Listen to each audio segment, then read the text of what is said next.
So first, we're going to talk about clarinet repairs that you can do in the band room. And these are some of the more simple repairs, obviously, that you've got time to complete in the band room to get your student back in the section and get through the concert or the marching band competition. Because let's face it, the students never come up to you except at the last minute. So there need to be things that and repairs that you can do very quickly, very simple. So we're going to start with clarinet. So the first thing, one of the more simple repairs that you can do as an educator is a joint cork replacement. And these are normally from the manufacturer. These are natural cork joint corks that are in place. But the material we're going to be using today is in the Valentino Deluxe Fix Kit. These are synthetic, and they're a peel and stick application. So the first thing you need to address is removing the old cork out of the channel, or what we call the tenon channel or tenon recess. So the kit, in the repair kit, there's a scraper that comes in the kit. It's got a wide angled scraper blade at one end and a more narrow for maybe removing key corks off the keys. There's also some adhesive remover that you would use to turn the glue loose, and traditional corks are held on the instrument with contact cement. So you've got to get that contact cement that's underneath the cork removed as well. So you use the adhesive remover to do that on an old t-shirt or a white old cotton cloth. We always recommend to have in the kit. So what I'm going to do first, I want to put a few drops on the cork where it's missing part of the cork, so it can saturate or penetrate underneath the cork. So a few drops of that. Work it in with the cloth. Then I'm going to go in either with the scraper, and I want to scrape out and remove all that old tenon cork. Takes a little bit of time, but you need to get this channel cleaned out and as dry as possible. So when you go and install the new cork, it adhesive grasp and sticks to this is a plastic bodied clarinet that we're student instrument that we're working on currently. So you got to make sure that's going to stick to it. You can take it out with a scraper, or one thing I recommend is in your kit, go to your local hardware store and get just a normal pair of slip jaw pliers. And in most cases, with all of these different recesses for the tenon corks, most smaller or medium-sized pliers will fit right in that recess area. And then it's just a matter, you want to grip it like you're willing to grip your finger. No more pressure than that. But you can go in and just rotate those pliers around and clean out that tenon recess very quickly and easily. So that quickly, I've got the majority of that cork removed. You haven't damaged any of the plastic. It's not going to hurt anything that you scratched up this channel area, because you want it roughed up and dried out as much as possible so that new cork sticks to it like it should. So I'm going to go in and put a couple more drops of the adhesive remover. Wipe that out, get it nice and dry. And at that point, you don't want to handle and get any hand grease or in that area. I'm going to go to the kit next, and the kit comes with different pre-cut strips. And they've got the actual sizing on the back of it. This is actually a 1/2 inch. There's smaller ones that are in the kit. 3/32, so you can see on the back side of it they're labeled very well. It's not going to matter if you want to go in and choose a cork that fits well in that recess. It doesn't matter if it's a little bit undersized. It's okay. This is an emergency repair. Remember that. This is to get it, the student back in their chair through the performance until you can get the instrument into a repair shop, a local repair shop. If it's a little bit undersized, that's okay.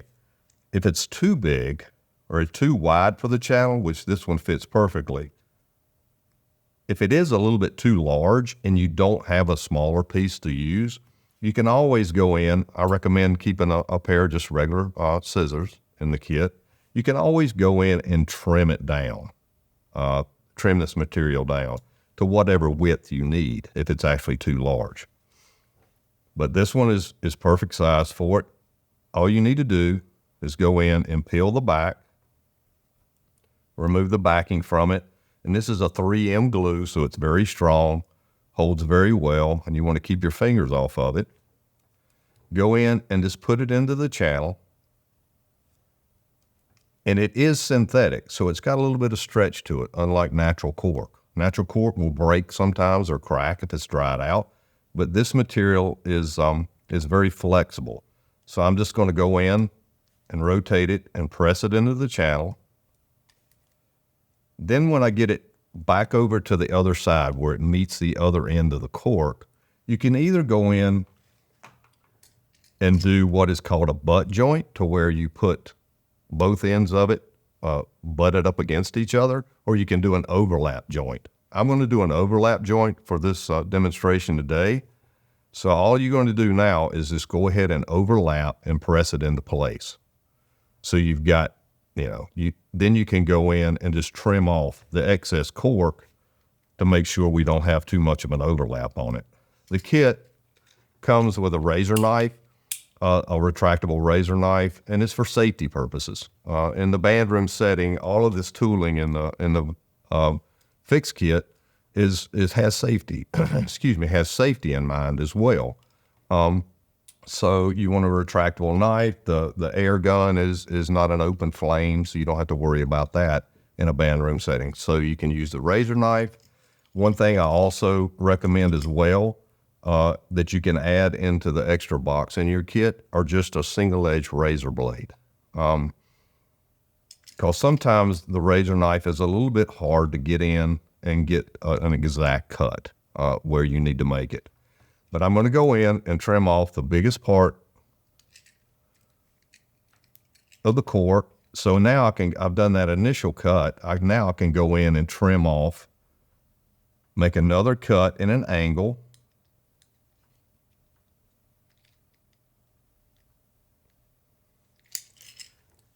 Now I've got it down to where there's very little overlap or bump on that cork, and you can just press it into place. Or if you still need to trim it a little bit more, there's always an emery board comes in very handy to trim down the cork right at that area. So you just go in. This material is sandable, much like cork. So you just want to get that as smooth as possible. And you'll feel once you start using this material, it's almost self-lubricating. Natural cork, you have to go in and use cork grease in most cases to lubricate it. But you'll see that goes together nice and smooth. It's tight, but it's not too tight. But it also is tight enough to where that instrument's not going to fall apart. It doesn't wobble. The barrel joint does not wobble on the upper joint.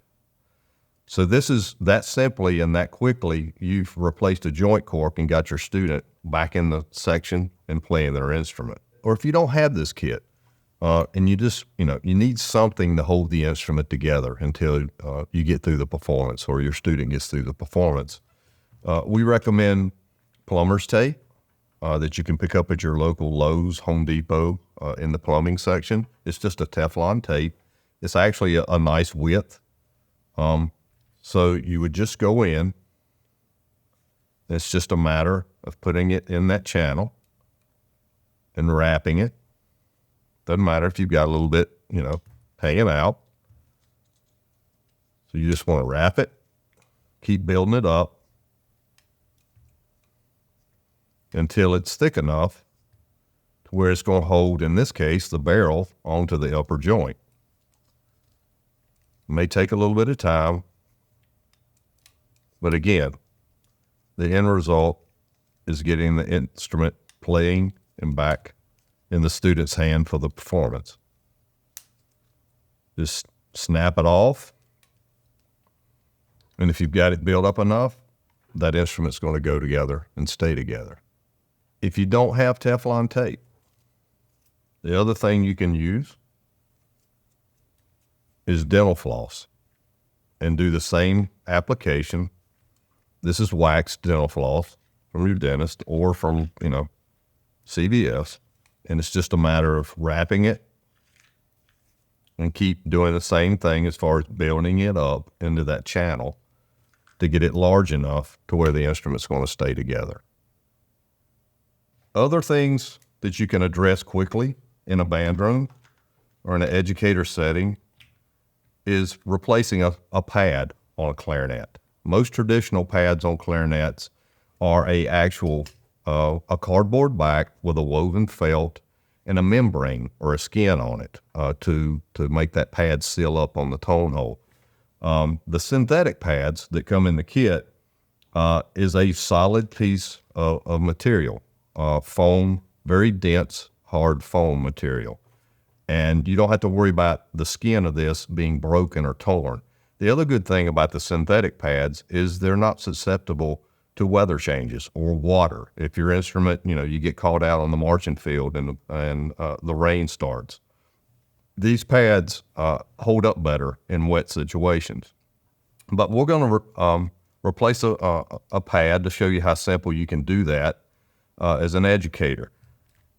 In the repair kit, it comes with a double-ended flat screwdriver with a small end and a little bit larger end. And that's to go in and remove the screws in any instrument that you're working on. If you don't have the kit, you can always pick up a small set of screwdrivers at your local hardware store. But first, I want to remove the key. And for the demonstration purposes, we're going to do the register key on the upper joint of the clarinet. So first, I want to remove the key by removing the hinge rod. Use a pair of small, flat pliers to remove the screw.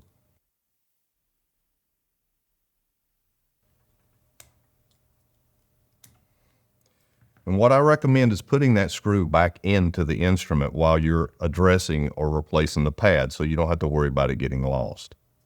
So I'm just going to stick it back in place and a couple of turns just to hold it. Now you've got the key, you've got to remove the old pad out of the key cup. So you can either do that with your scraper by digging it out. Also in the kit comes with a nice, what we call a poker or a straight spring that you can go in and pull that out. Remember, these are normally pads are glued in with a contact cement. So you've got to heat it up. You got to have some kind of heat source to remove that pad. In the kit is a hot air gun. You can use a lighter to light up the back of the key cup to get it hot enough to pull the pad out. But we're also talking about safety. Using a hot air gun is not going to be an issue in a band room setting. So you turn it on, and as you can see, it's got a heating element on the inside of it, much like a hairdryer, that will get hot and red, but it'll also heat up the back of that pad cup.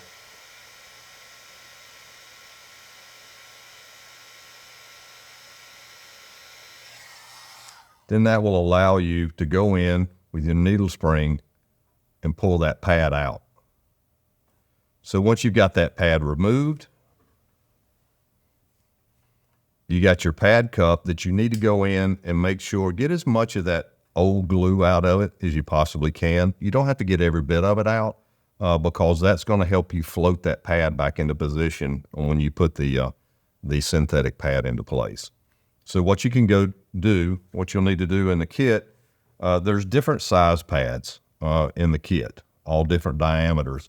And they're marked very well with the millimeter size on the back side of it. This is a 9.5. Most clarinets, student line clarinets, are going to take a 8.5 or a 9 millimeter pad for all the keys on the upper joint. So if you do enough of these repairs, you'll get familiar with the sizes that you need to go to in the kit. Just remember, you can always use the old pad diameter to match it up, or use, let's use your pad cup for this instance. So I'm going to go in, find the correct diameter pad in the kit. You can check it, and what we recommend is doing what's called a dry fit. Before you pull the backing off, go in, and I've got it. It's not gonna hurt anything if you're sticking this poker into the side of the pad. So I'm going to check and see if it will fit inside the pad cup. This one's a little bit large, so I know I need to go a little bit smaller. It doesn't matter if it's a little bit undersized, but you can't force it in, or don't need to force in a pad into a cup that won't fit. This is an 8.5 millimeter. It's got a little bit of play on the outsides of that cup, but it's okay. We know that this is going to still seal up on the tone hole of the instrument. So I know that we can use this pad. So now I'm going to peel the back of it and expose the glue side to it. And then I'm going to just stick it in place into the pad cup. Kit comes with a pad slick, or a flat piece of metal, a little bit larger on one end of it than the other. But this you'll use to just square up and visually look and try to get that pad as square as possible into the pad cup. Once you've done that, it's time to reinstall the key onto the instrument. So I want to remove the rod. Before I go and reinstall this key back on, I want to make sure that key is not binding and it's rotating on that screw like it should. It should freely move. If the rod is bent or the hinge tube is bent, that is a telltale sign that the instrument needs to come into the repair shop. Wouldn't recommend trying to straighten rods or straighten the hinge tube in the band room. So I'm going to take and apply a little bit of key oil onto the hinge rod.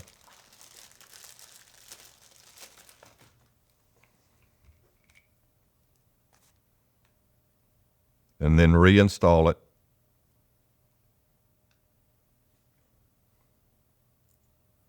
Make sure it's moving freely.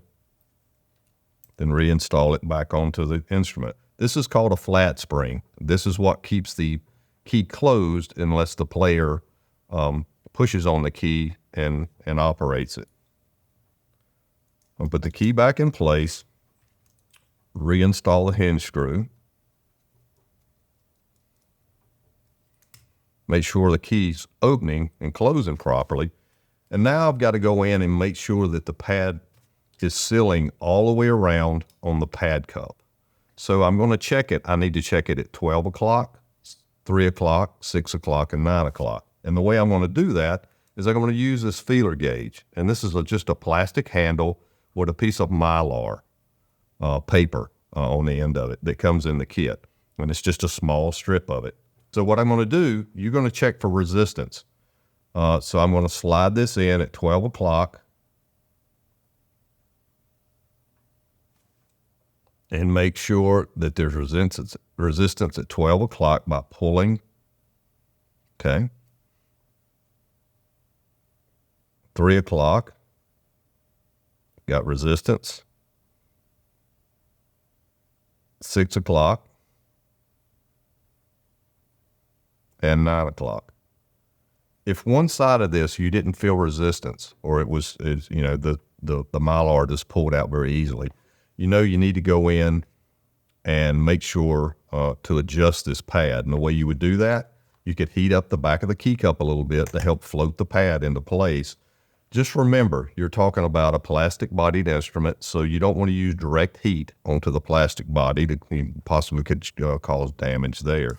Well, at a glancing blow across the pad cup,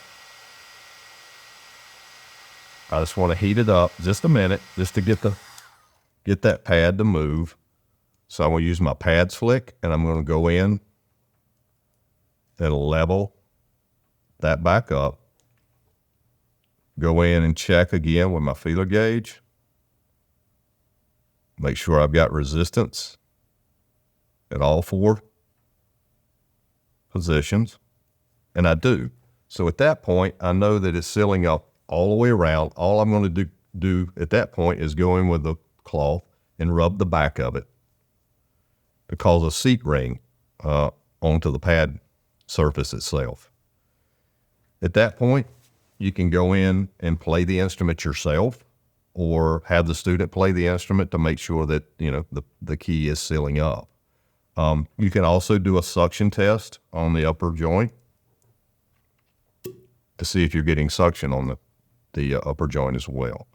I will say too, if you're not a clarinet player or you're not familiar with this instrument, you know, so always have an instrument in good working order as a reference guide beside you when you're trying to address any kind of repair problem. So look at that other instrument that's in good working order.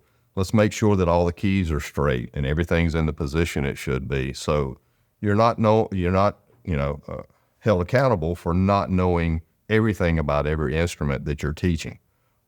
So use a reference. Use another instrument as a guide when you're trying to perform these repairs. That's pad replacement on a clarinet. Other things that you need to be aware of or to diagnose is if the instrument's not playing it at all. The student comes up to you and says, hey, you know, my instrument just don't play. Look for bent keys. Some of the more common bent keys on a clarinet are this key here. We call it the cutter key. And the reason this touch piece a lot of times gets bent up under the key above it. So if that key is bent and hanging up, that pad is not sealing up on the tone hole. A lot of times when the instrument's being put together, this key can get bent by the student. If it gets knocked over, it takes a hit. Since this touch piece sticks out the furthest, a lot of times it can get bent out of position. So an easy way to move that back over to create space between these two keys is a trumpet mouthpiece. You can go in with the pliers, and you can go in and get into this key and move it back over.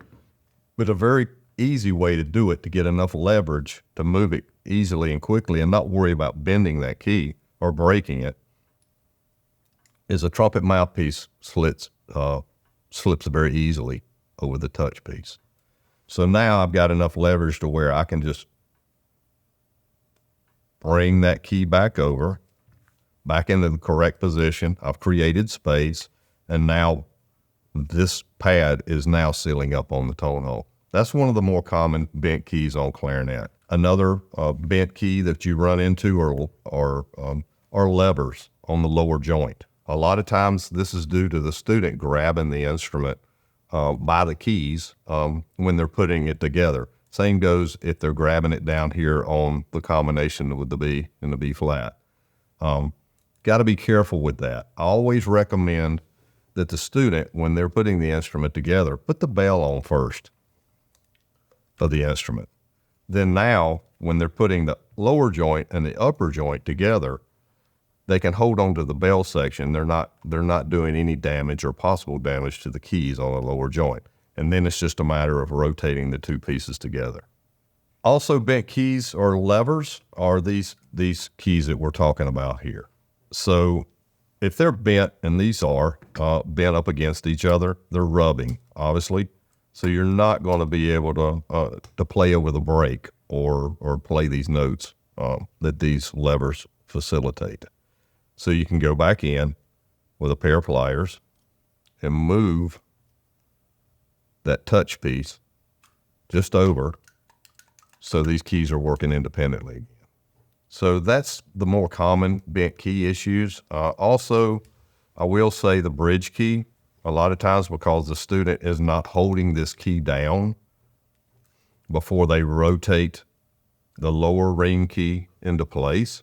If they don't hold the upper ring key down, they can actually do some damage to the bridge key.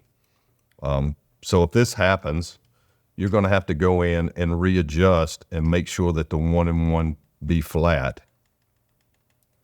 are working, because these two pads have to go down in conjunction or it's simultaneously. So a lot of times on this key, there's a cork that's in here. It's for silencing, and it's also an adjustment cork to make sure those keys are going down together. If that cork is missing, the first thing you're going to want to need to do is you need to replace it with some of the material that's in the kit. The kit comes with some pre-stamped different shapes, and there's a couple of different thicknesses of sheeting in here for different applications as far as key corks. I know that I'm going to need a very thin piece, or the thinnest piece that I have, so I'm going to use this sheet. If you don't have a pre-cut or a pre-designed shape that you need, you can always go in with a razor blade and cut, or your razor knife. You can cut whatever shape you need to cut.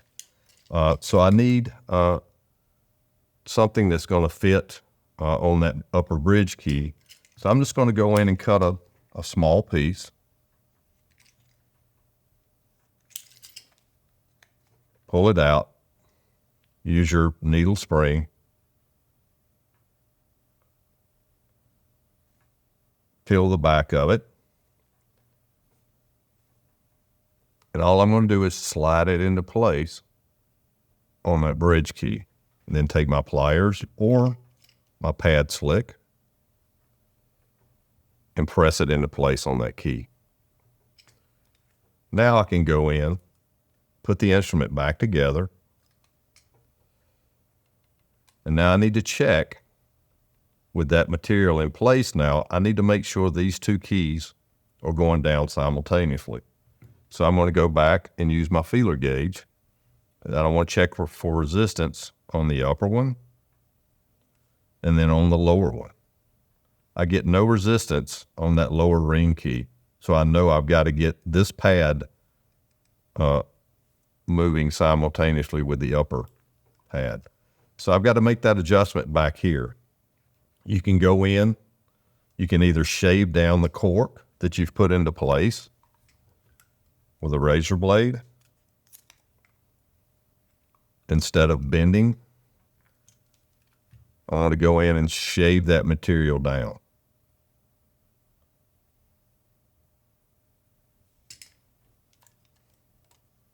Put the instrument back together and go back and recheck.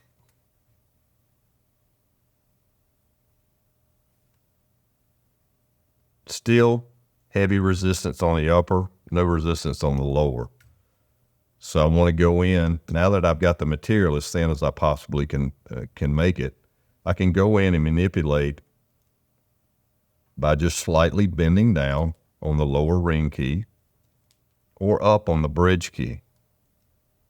I'm just moving it up gently. Go back and recheck it.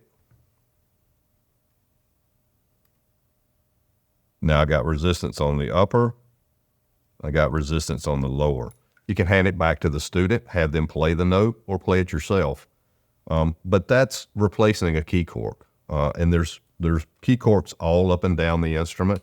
Again, use an instrument that is in good working order or good playing condition and compare the key corks and where they're at, where they may be missing. But this covers some of the quick tips or quick repairs that you can do on a clarinet in the band room to help your student get back into the section and playing their instrument again. Okay, we're going to be talking about, in this part of the clinic, we're going to be talking about some quick tips for addressing problems with flutes. When the student comes up to you in the classroom and says, hey, my flute doesn't play, would you please take a look at it? So we're going to talk about some tooling that can be used, the way to go and do some of the diagnostics, find out what you can possibly accomplish in the band room and maybe what needs to go on to the repair shop, to the repair technician there. But the first thing is obviously the head joint and the head crown assembly that actually has a lot to do with how well the instrument plays in tune and we'll take this out and take a look at it. But where that positioning is for that crown or cork assembly has everything to do with the air column, and where the air column stops at the top of the head joint reflects down out through the instrument to produce the sound. So the most flute cases or flutes come with a cleaning rod or a rod that actually has a mark on it that shows where the cork and that needs to be in the head joint, and where that mark needs to be in the embouchure hole, or the blowhole that we call it. And that mark normally should be in the center of that embouchure plate for just general tuning purposes of the instrument. This particular one, as you can see from the overhead camera, that mark is down too far away from the top of the head joint, which will cause the instrument to play sharp throughout the scale. So we need to adjust that. You can sometimes adjust that head cork that's in it and not have to replace it, and we can show you how to do that. So first, you got to remove the head crown, which exposes the threaded rod that holds the assembly in place. The kit that we're using today, the Lux combination kit by Valentino, has a rod in it with the mark. Also, it has a hole in the end of the rod. And that hole is going to slip nicely over that threaded section on the head joint so it protects the threads. So at that point, you're going to need to push the head crown assembly out the other end of the head joint. You can do that sometimes by putting it on a soft surface. You don't want to do any damage to the end of the tenon on the head joint.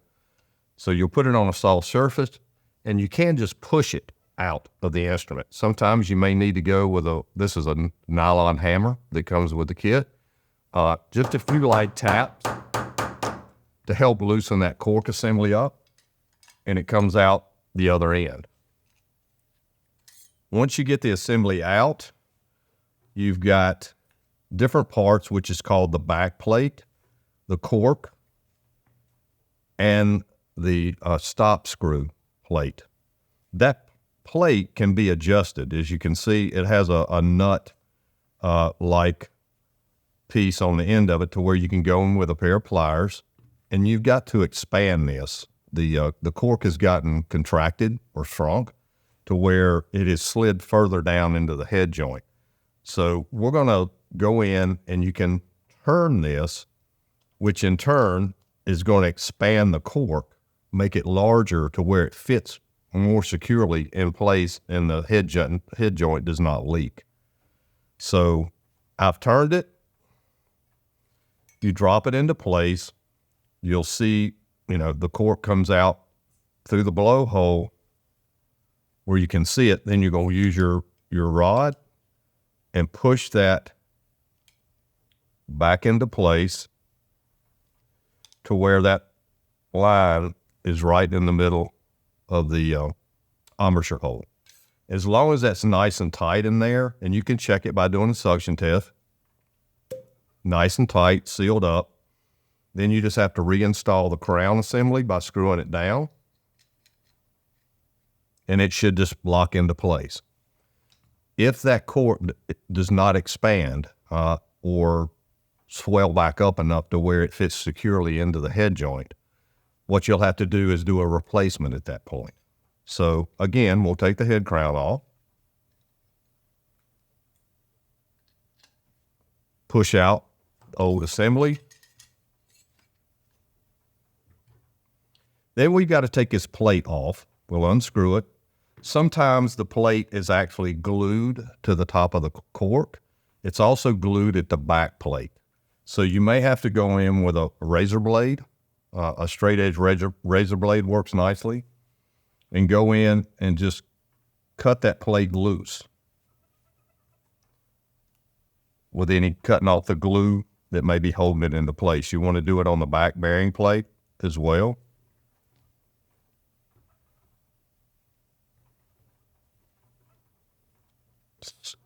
So after you've done that, you'll take the top plate off.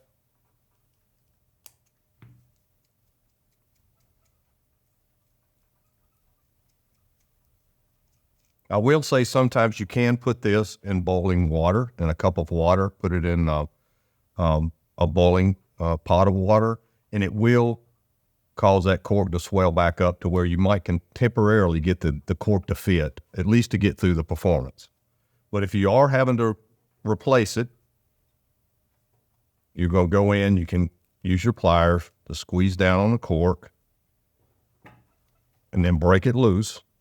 It just slides off of the assembly. Then you've got a threaded section all the way down to a certain point on the assembly. So to replace it with the Valentino products in the repair kit that we're using today, these discs are a lot thinner, not as thick. So you're going to have to stack them to create this length, or very close to this length that you need in the head cork. So what you would do, you would pull the backing off. These are self-adhesive. Stick the first one to the back bearing plate, peel, stick the next one, and stack them, so on. And then go in and put your plate back in place. Again, you would screw it down to where it causes the corks or the synthetic material to swell, and then reinstall it back in the joint assembly.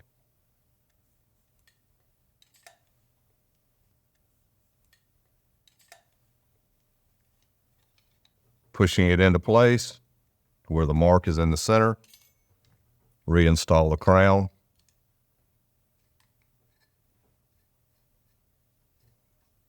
Check it for suction. And it's sealed back up and ready for the player to use it on the instrument. That's one of the more common things that you'll run into in the band room that you can address with the proper tooling and supplies. Other issues, again, if you're not a flute player or you're not quite as familiar with the instrument, have another working flute to compare to look and see if, hey, have we got bent keys versus keys that are in the proper position. This particular instrument is one that has the G-sharp key. Flutes have a G-sharp key on them that sticks out a little bit further than all the other keys. This is very susceptible to getting bent and out of position. In this case, this one is actually rubbing up against the G key, causing the G key to hang up and not move properly. So we've got to move this arm back into place to create space to where the key actually functions as it should.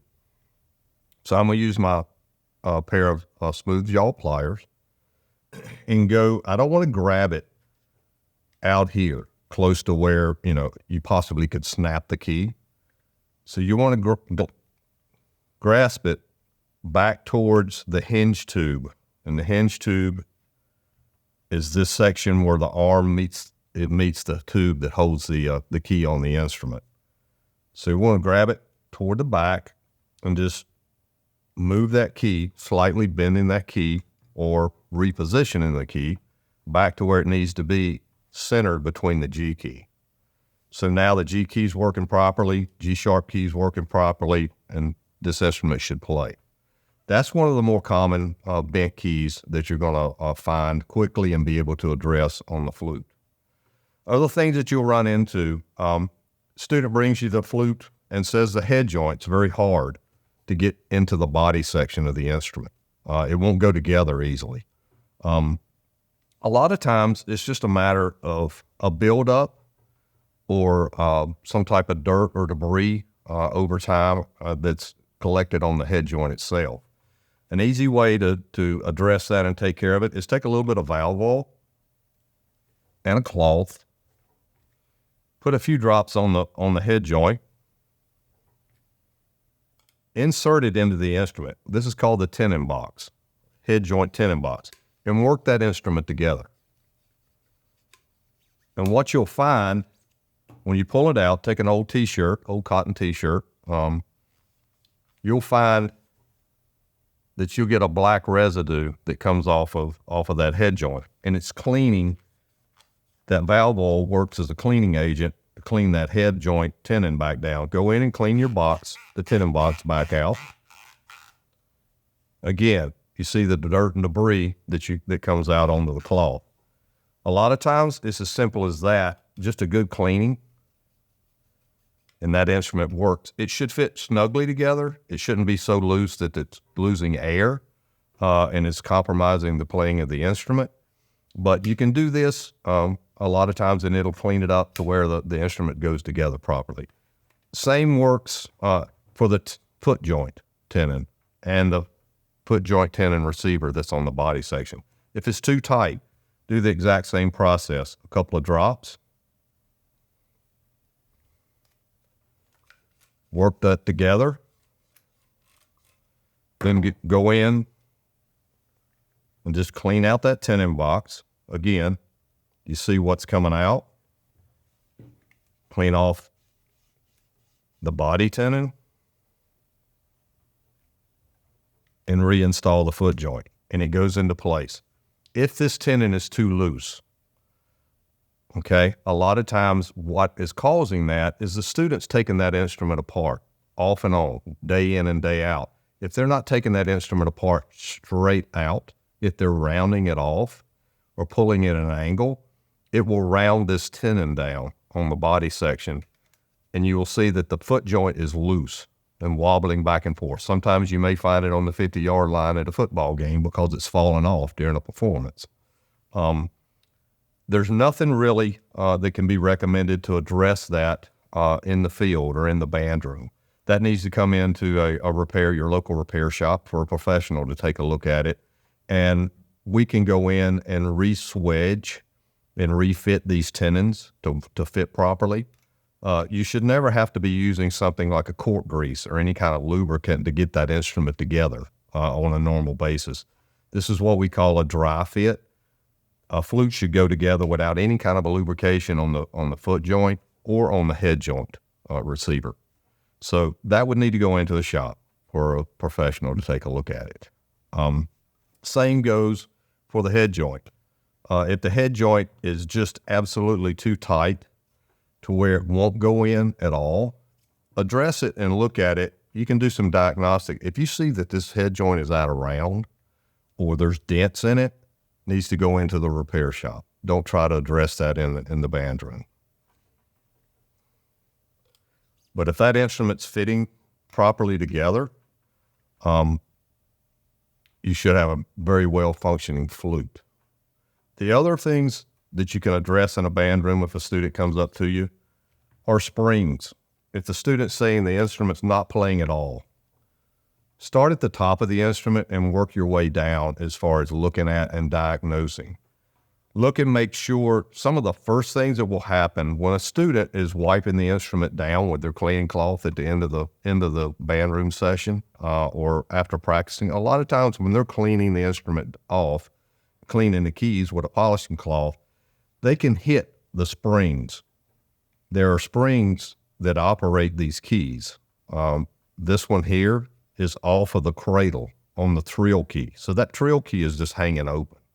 So look for keys, again, compare it to an instrument that's working properly, but look and make sure that their springs are in their proper positions and holding what we call the closed keys closed, and then the open keys that are open on the stacks in normal rest position.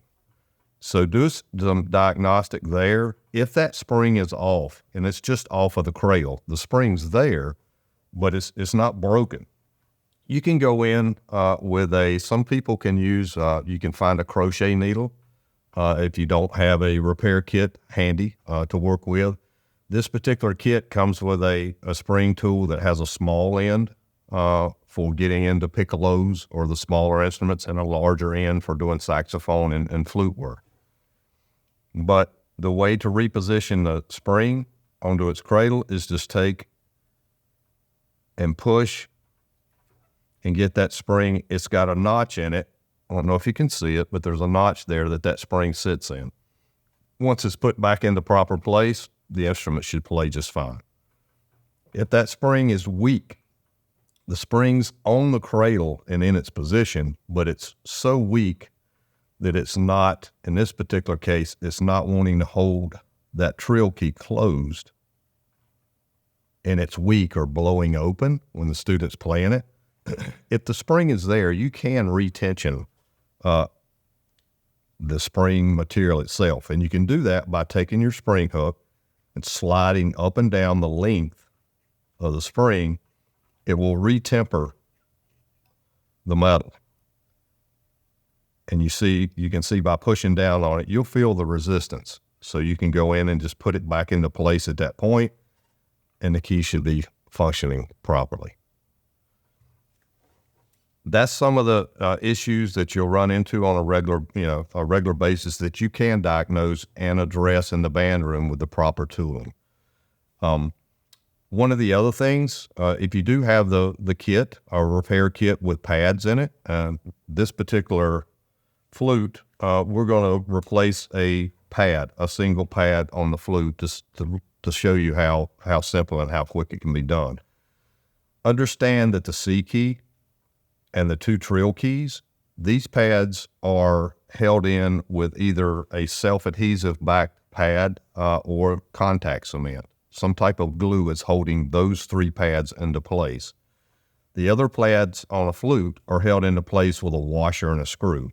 So I'm going to take the screwdriver, and the screwdriver we have in this kit has 2 ends on it, a smaller blade and then a larger blade. I'm going to go that you can switch around.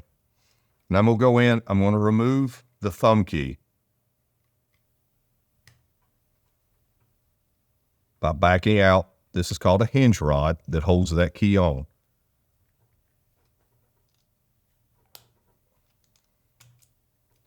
Take the screw out and take the key off. I'm going to put the screw back in because we don't want to lose that while we're doing the pad replacement on the key itself.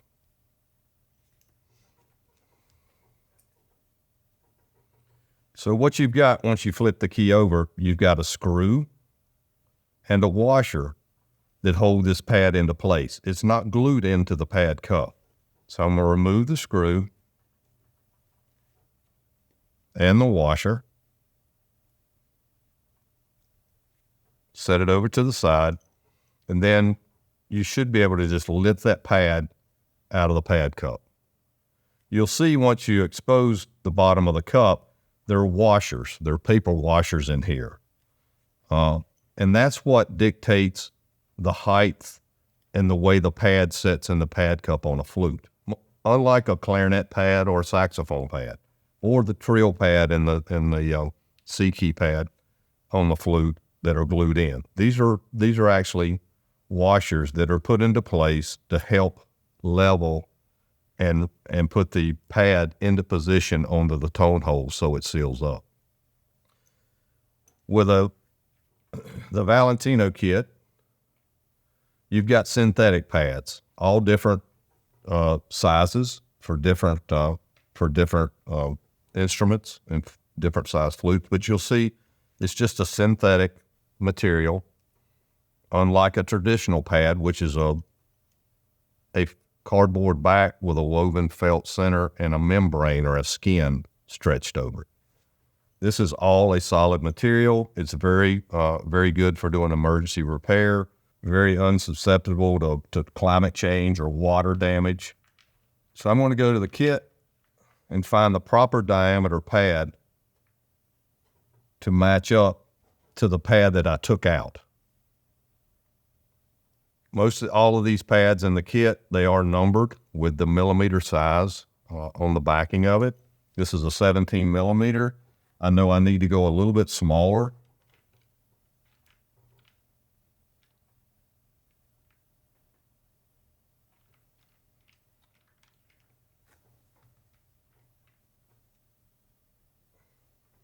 $16 should fit. So you can't force the pad into place. It needs to fit inside the pad cup. This is a little bit loose, a little bit small. I could probably get away with using this one because the actual tone hole will seat somewhere in this area. But I do want to find one a little bit larger that fits a little bit better.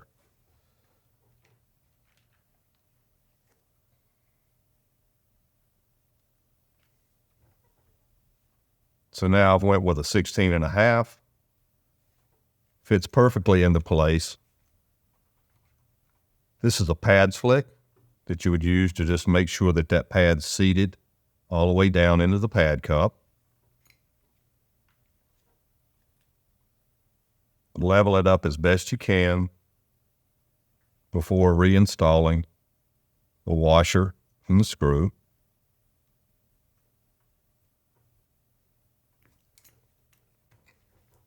Now that you've got the pad back into the pad cup, you've got to reinstall it back onto the instrument. I'm going to remove the screw.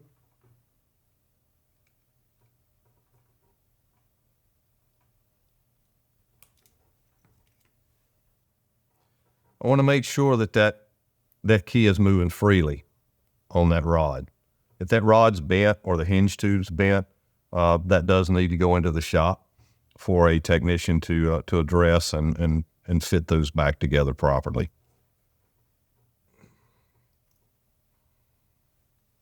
So I'm reinstalling the key. I want to use a little bit of key oil on the rod. I'm going to put one drop just inside the end of the tube.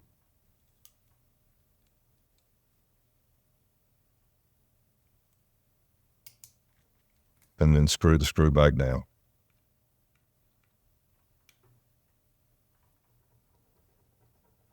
Now I've got that in place, I've got to go in. I'm going to use a feeler gauge to check the resistance and how the pad is seating on the pad on the tone hole.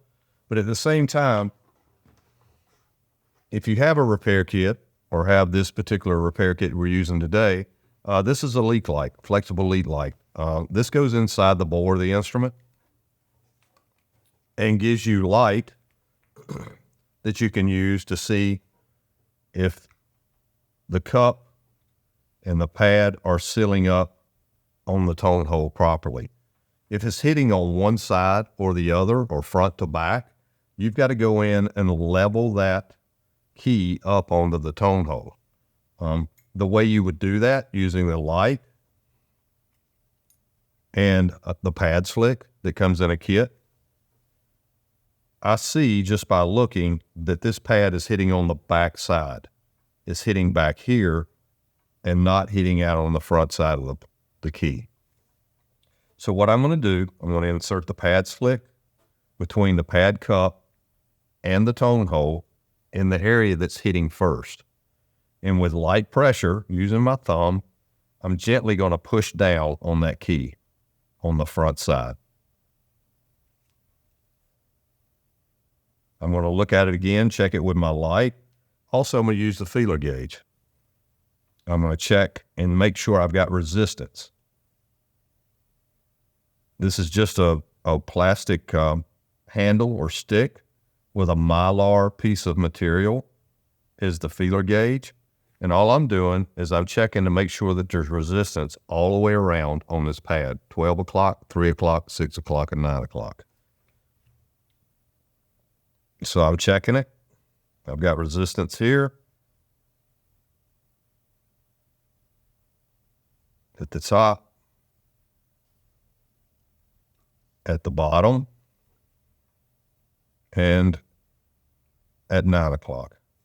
So I know it's sealing up pretty much all the way around on the pad surface. At that time, I can go in just with some hand pressure on the backside of this synthetic material and push down. Just rubbing to create a seat ring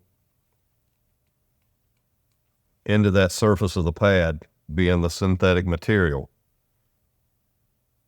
And I can see by using the light. Also, I could play the instrument at this point or hand it back to the student, let them play the instrument, and we know we've got the pad replaced and the instrument sealed up and working properly.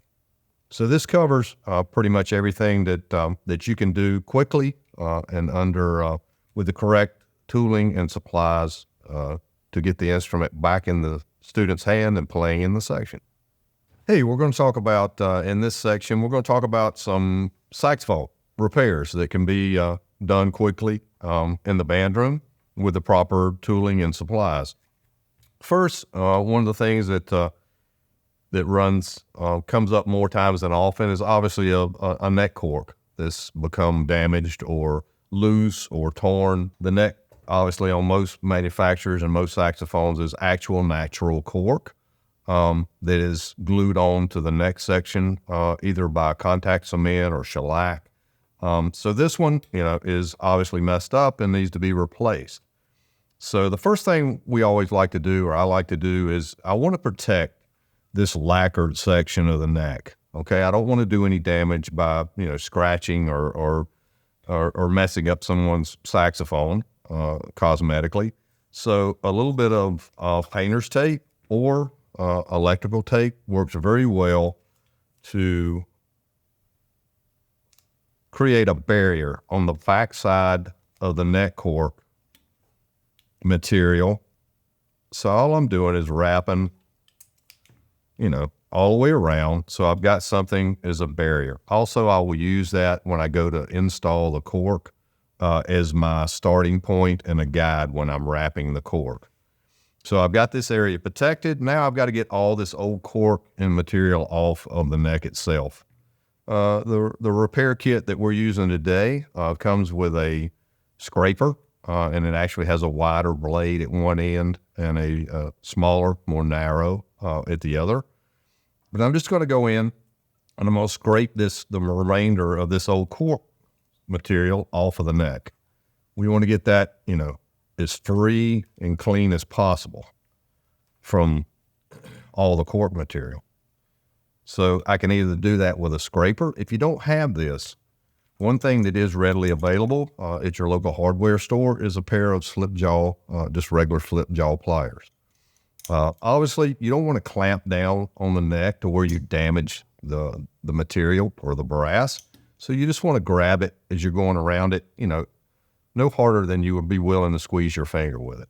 So putting it into place, I'm just going to rotate it around the neck and remove all the old material.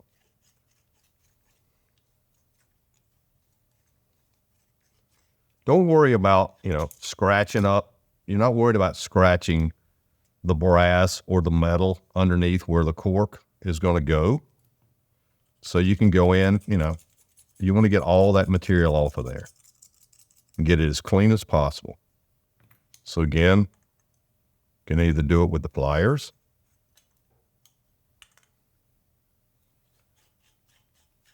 and it's not going to matter if you rough it up. I want to go in and use a little bit of adhesive remover. A Goo Gone works well if you want to pick that up at your local hardware store, but this is an adhesive remover that comes in the kit itself. So I'm going to put a few drops in there. Then I'm going to take an old cotton cloth. I'm going to clean that area and get it as clean as possible and dry, because if you don't have that area nice and clean and dry, the glue or adhesive to hold either a natural cork that's contact cemented on, or in this case, we're using the Valentino kit that we recommend through our company. This is a synthetic material, much like the synthetic corks that we recommend for the Clarinet tenon corks. But this neck cork, you'll see, is a wedge shape, shorter at one end, wider at the other. Obviously, it's going to follow the taper of the saxophone neck. So I want to use this area back here as my guide when I'm wrapping the cork around. I'll cut the excess, the overhanging excess off after I get the cork in place. So with this synthetic cork that has a pill and stick backing on it, keeping my fingers off of it as much as possible, I'm going to start on the back side of the neck, pressing the cork into place, and I'm going to take and wrap it using this tape as my guide.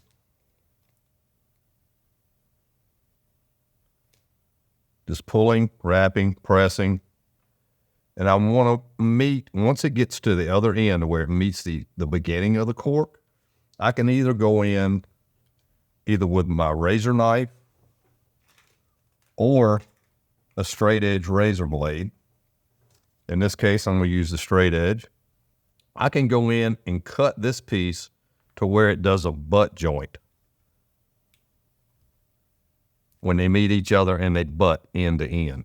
I can cut it that way, or I can do what's called an overlap joint to where the beginning and the end overlap, and then I'll go back and cut the excess off after that. So I'm going to do an overlap joint in this case, pressing it into place, nice and snug. I'll go in and cut off, make an initial cut to get as much of the material off as I can so I can see better what I'm doing. I'm going to go back in, then trim down the remainder of that overlap in an angle, and then press it into place. Then I want to go in and cut the other end, all that excess off. On some saxophone necks, you don't have an edge. The tube goes all the way out. This one has a ring on the end of it.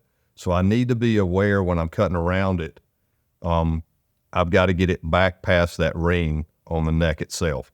So let's do an initial cut first. I want to get most of the material out of the way.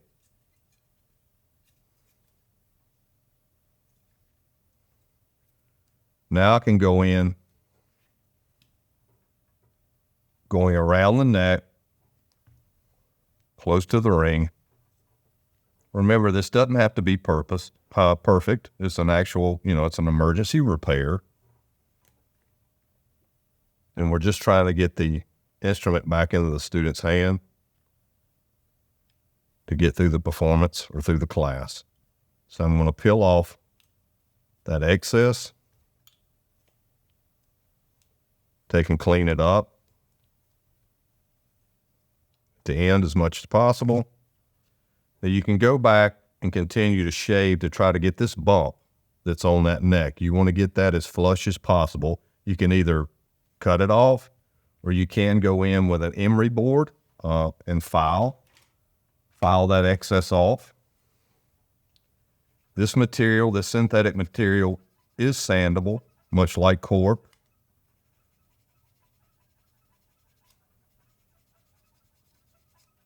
Get that edge down, so you now can go in and install the mouthpiece back into position. And the good thing about this synthetic material, it has memory and it bounces back, fits nice.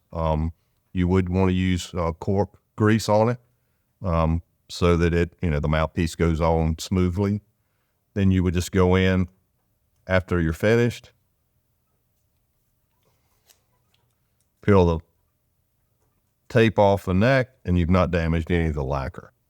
So that's replacing a neck cork on a saxophone to get you through the performance. Some people ask, how long does this synthetic material last? Is it just temporary? We have seen these instruments come into the shop 6 months or a year later, and the neck corks are still in place. They're in fine condition. Same goes for the clarinets, for tenor corks with this synthetic material. So while it is, quote unquote, an emergency or a temporary repair, we have seen them last quite a bit of time. So other things to address when you're trying to diagnose saxophones in the classroom. Obviously, if the saxophone's not playing at all, the student comes up to you and says, hey, I don't know what's going on. The instrument's just not playing at all. Again, have another instrument beside you. Grab one of the other students' saxophone that's in good working condition and use it as a comparison. Look for, are the keys lined up like they should be on the correct instrument or on the one that's in good shape. Some of the keys that are more susceptible to getting bent on saxophones are the palm keys, D, E, and F. And the reason for that is the length of the key, also the way the keys protrude off of the saxophone, the way a lot of times the saxophone is laid down when the student's not playing it on the table. It hits these keys because they do stand out further. So go in, look at them, make sure that they're straight. These aren't bent in different directions.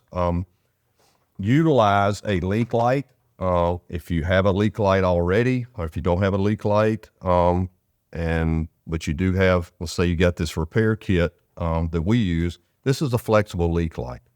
It's used for addressing flute issues and saxophone issues, and it provides you a light to go down inside of the bore of the instrument so you can start pressing keys and start doing some diagnostics to see if the keys are covering, the pads are covering like they should be.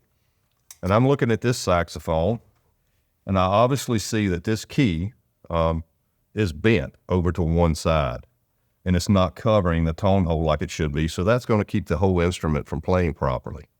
So using the advantage of the light on the inside, you can go in with a smooth jaw pair of pliers. You can go in and move this key back over into the proper playing condition to where that pad's covering. Once I've done a little bit of maneuvering on it, I want to go in in the kit with the feeler gauge. I want to check and make sure I've got resistance all the way around the pad, between the pad and the pad tone hole, to make sure that that instrument's sealing up properly. You can also hand it back to the player or play the instrument yourself, and it's working properly. You've taken care of the issue. But these are some of the keys that get bent sooner or quicker on saxophones, just from whatever, laying the instrument down in between rest periods of playing. The other thing that you run into that can cause issues on saxophones that you can address, obviously, is the octave key or the octave mechanism on the neck. A lot of times students, when they're putting the instrument together, and I always remind them to loosen that neck screw. It should be very loose to where this neck socket slips into the tenon socket easily. You shouldn't have to, it should be that easy. Shouldn't be forced in. If you're having problems putting those two pieces together, we can address that in just a minute. We'll talk about cleaning. A lot of times it's just a matter of this tenon being dirty and the tenon box being dirty. But if the instrument's going together properly, tighten down your screw and look and make sure if the instrument's playing in the upper register all the time, the student comes to you and says, hey, it's playing everything in the upper register. I can't play any of my low notes or anything below A. A lot of times it's due to this key is standing open. It should be in the rest position without activating the octave key. That key should be completely closed. That pad should be sealed up. A lot of times when the student's putting that instrument together, they're grabbing this key and they can bend the arm part of the key itself. And then what that causes, and I'm going to do this as a demonstration, I've bent that loop to where this key, and that's pretty exaggerated, that key is standing open all the time. So it's playing in the upper register. It's due to this loop is hitting the activation lever or the octave key lever, causing this pad to stand open. There needs to be in rest position, there should be a little bit of space in between those two keys. So the way to correct that and move it back into place, you can hold the key down with your fingers and take your two thumbs and lightly just bend up or push up on that lever, that loop, what we call the octave loop, to move it back up. So I've created a little bit of space, and you can check it with your feeler gauge. I've created a little bit of space in between those two keys. It's okay to have a little bit. It needs to have a little bit so that pad is seated until you activate it with the octave key. So once you've got this pad sealed back up, the instrument, unless there's other issues on down the instrument should play in both registers or both octaves the way it should. At the same time, If this is bent to where it's not, when you do depress the octave key, this key's not coming up, that means there's too much space. And I've really done a drastic, there's a lot of space there. This key's not moving at all. So to correct that, while I said there needs to be a little bit of space, you can hold this key, take these two fingers, gently pull down on the loop to where there's still a little bit of space, but now that key's working properly.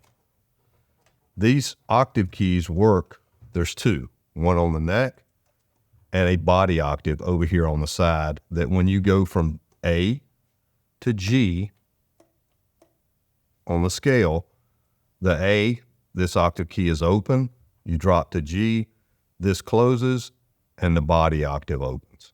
So these have to work in conjunction with one another when you're playing the scale of the instrument. So it's a critical adjustment on saxophones. But that is a quick way to try to diagnose and correct that these two are working in conjunction like they should. And again, unless there's other issues on down the instrument, that should hopefully get the instrument back in playing condition.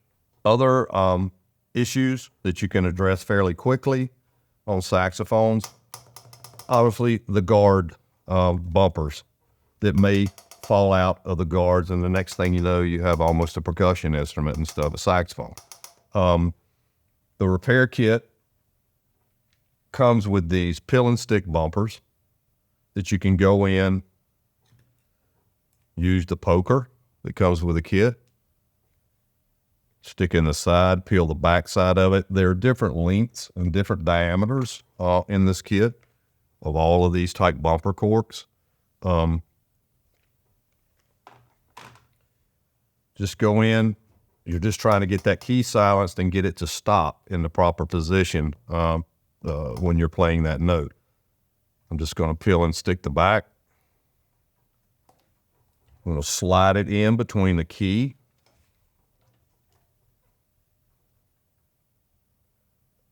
and just press it into place. And let that glue push down the key, pull the poker out, and now you quickly quiet and silence that key. Other items in the kit that help you address repairs is replacing pads on saxophones. Replacing pads on saxophones is a lot like replacing a pad on clarinet. They're normally glued into place with contact cement or hot glue, this is a pill and stick application. Saxophones, pads in here look a lot different than a traditional saxophone pad, which is leather with a booster, a nylon or plastic or metal booster in the center of it. It's actually a leather skin or a leather skinned pad. This is, again, just a synthetic hard material. Works very well in an emergency situation. So for today's demonstration, I'm going to remove the octave keypad that's in this instrument.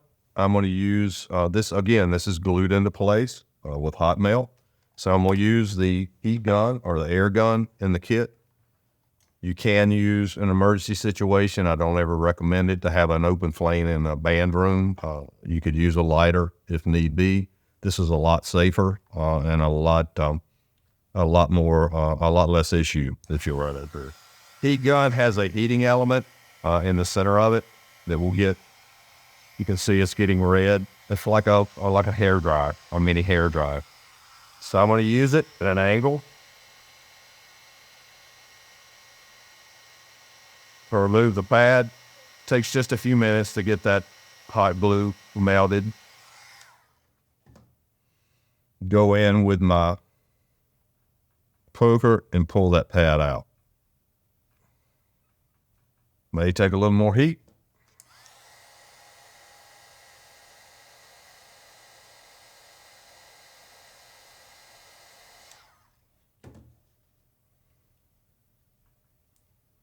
And that pad should come out. Now I'm going to go to the kit. find the saxophone pad, the diameter that I think I'm going to need.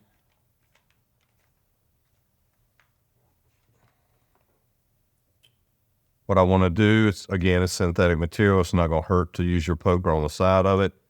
And I want to dry fit that pad into place. Before I peel the adhesive back off, I want to slip it in there and make sure it's going to fit inside the pad cup. And this one does. And we'll peel the back.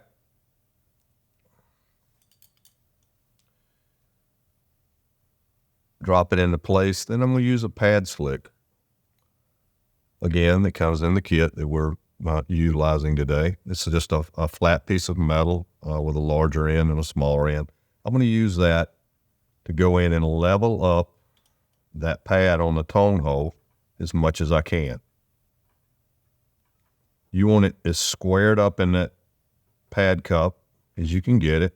Again, you may have to use a little bit of heat to get what leftover glue is in the pad cup. You're floating that pad into position.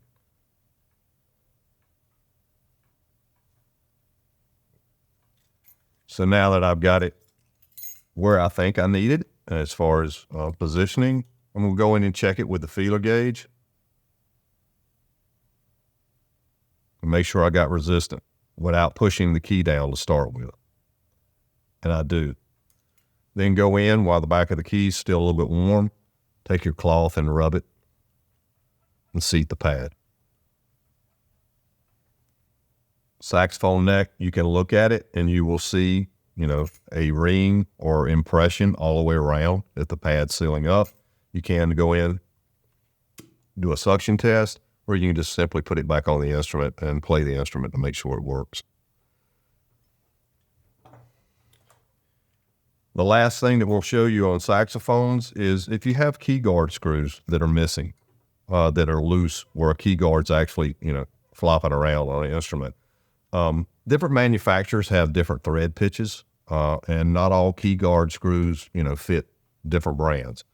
So while we can send, through our educational representatives, we can send replacement screws, we do need to know the manufacturer and the model. But if you don't have that readily available, a very good thing to use is a zip tie. And these, obviously you can pick these up at any hardware store, Lowe's, Home Depot. Some of them come in big containers, and you'll have a lifetime supply. But what you can do until you can get it into the shop and get this screw replaced, you can go in and use a zip tie through the hole,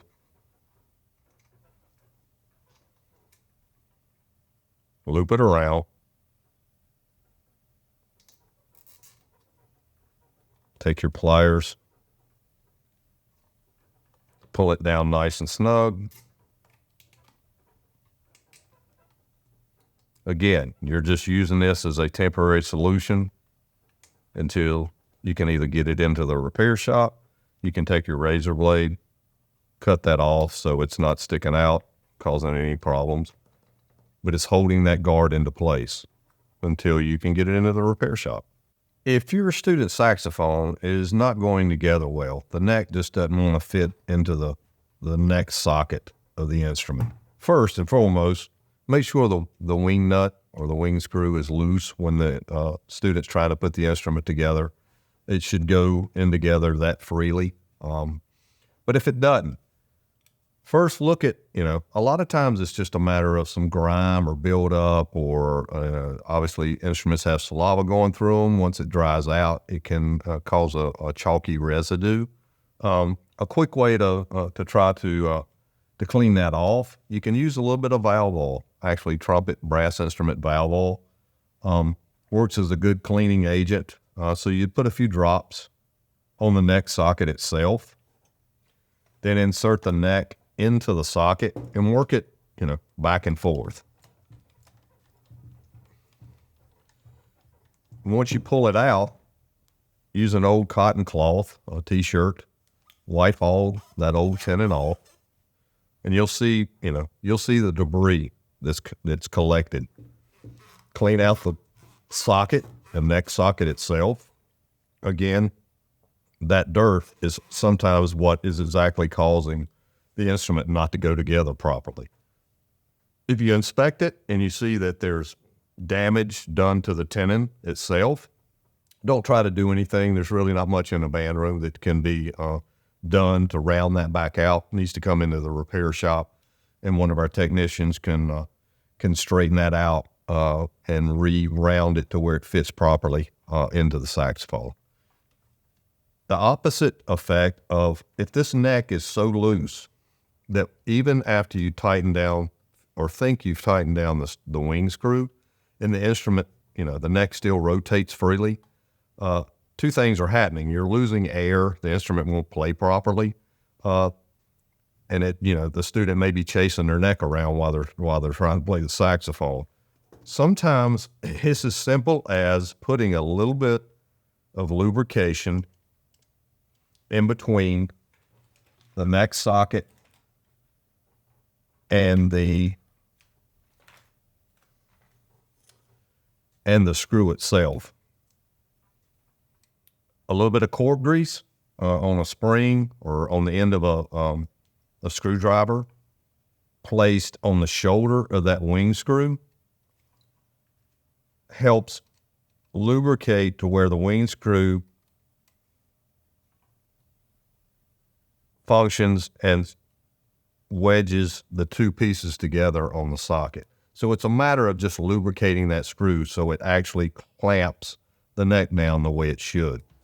So if that neck is spinning around, that would be the first thing I would want to try. Make sure you lubricate that. If the instrument still does not stay in the neck stay in position where it needs to, get it into your local repair shop.